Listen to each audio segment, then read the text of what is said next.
It's Saturday, and there's a garage sale. Okay, so that's it. Right there. That's the extent of it. That was a bust. Mountain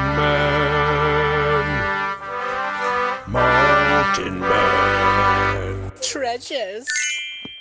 Yeah, that was a bust, guys. That garage sale. I want to say it was a lot of nothing, but there wasn't a lot of anything. It was a little of nothing. So that was a bummer.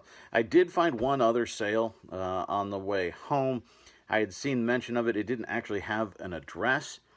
It said basically we're off of this road, between this road and this road. So I had to do a little bit of hunting, but didn't take too long. I found it. Their signage was terrible, but I did happen to catch one of them, and so was able to track down that sale.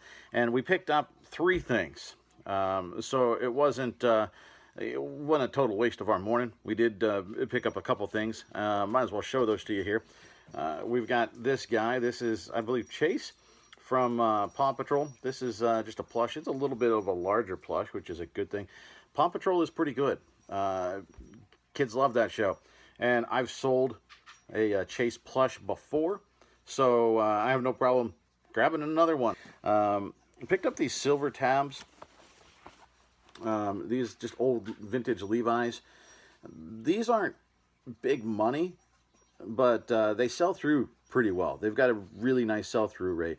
My guess is I've got a comp based on size, because you can charge more or you have to charge less based on the size sometimes. These are, I think it was 31. What was the waist? Yeah, 31 by 34. So not a great size, but not bad. And so silver tabs, I think these ought to go right around 20 bucks plus shipping for those. And then the last thing that we picked up, guys, these you might not know just looking at them. You just see the pockets sticking up, which is how they had it. You know, what are these? I don't know. They don't have, like the Levi's has on the back, Wrangler, Lee, whatever it is.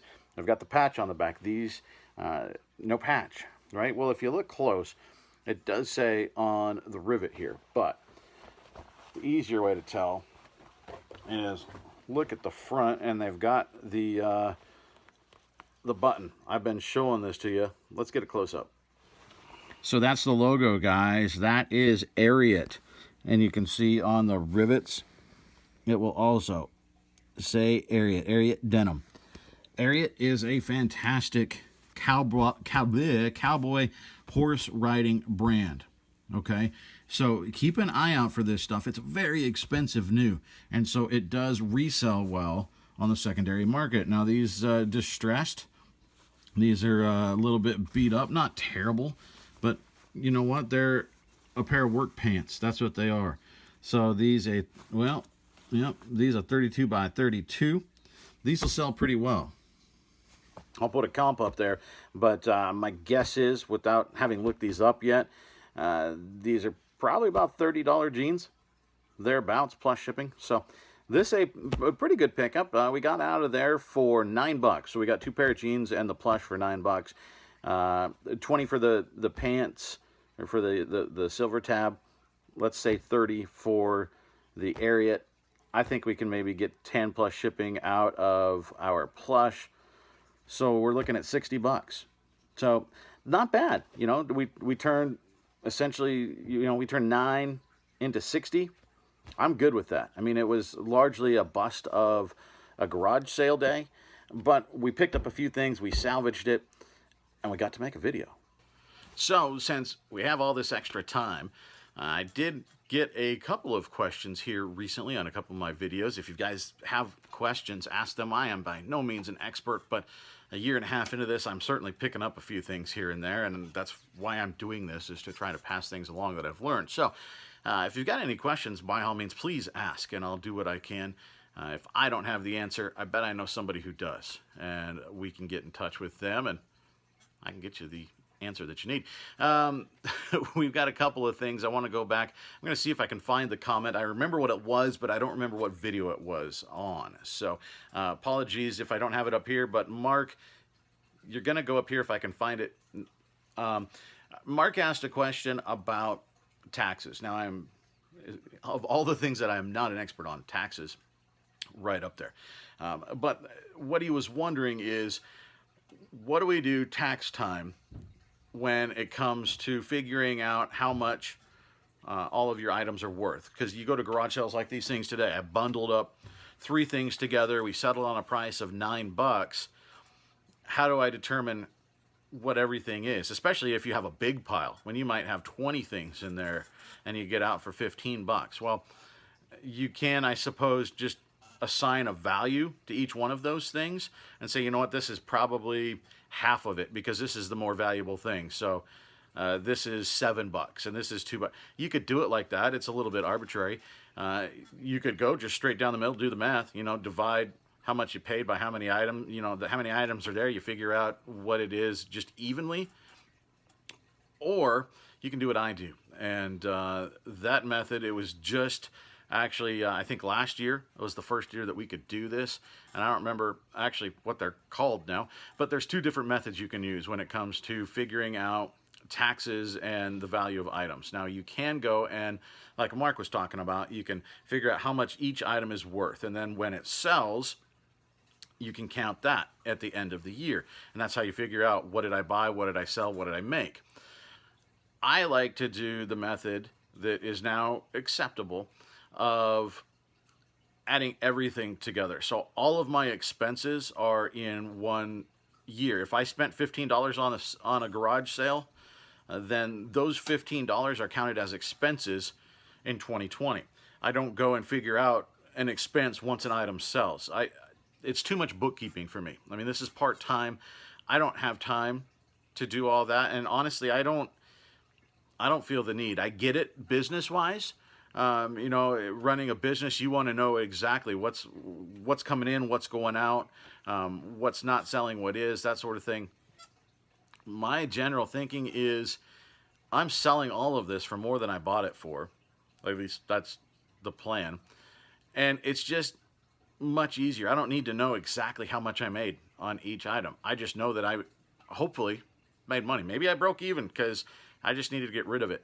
But it doesn't matter, because in the long run, I'm making more than what I spent. So you can do that on your taxes. If you spent $10,000 all told during the year on all of your stuff, just grabbing a number, you have $10,000 of deductions that you can take for expenses. And then whatever your sales are for the year, those are your sales. You don't have to split it up. I don't know if that explained it, Mark.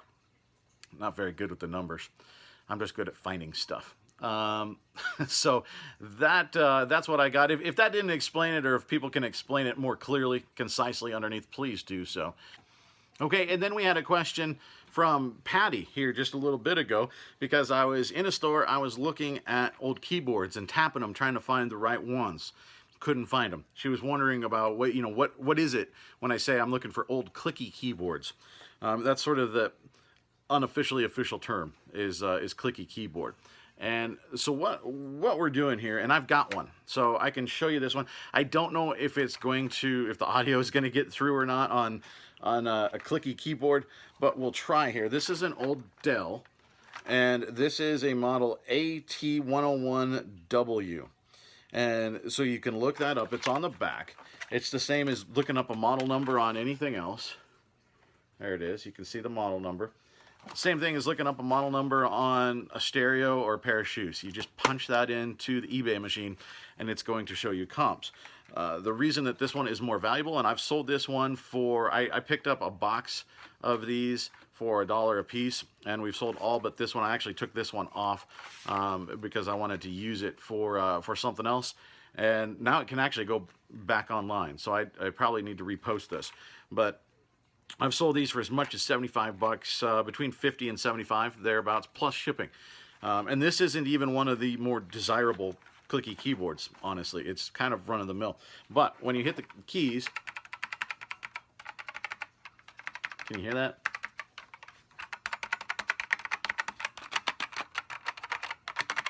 It clicks, right? It's mechanical.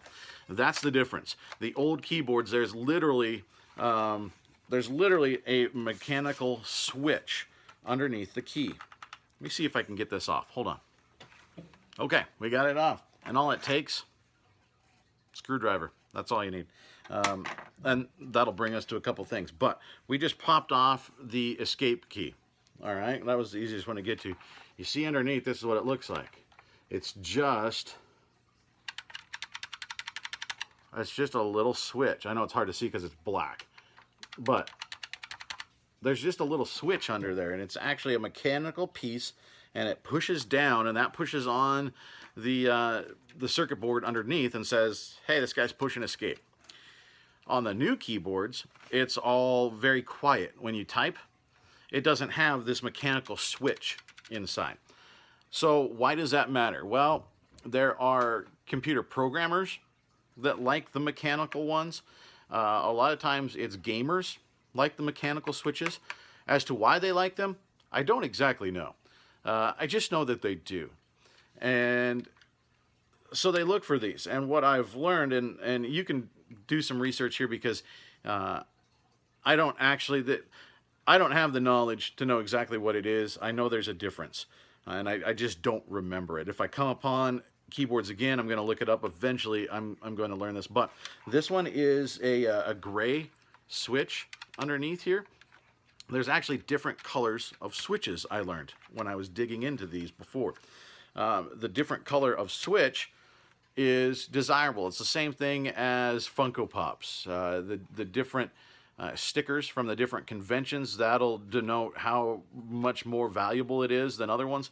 The switches are something that the people that collect these, the people that want to use these, they know about the switches, and the color of the switch determines the year and the type of clicky keyboard.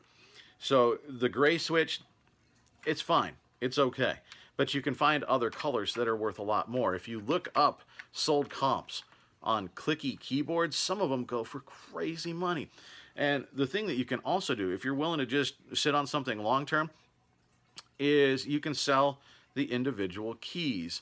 Now, that would probably happen when you've got one of these keyboards that doesn't work. I did have one that didn't work. I actually sold it for parts for like 40 bucks.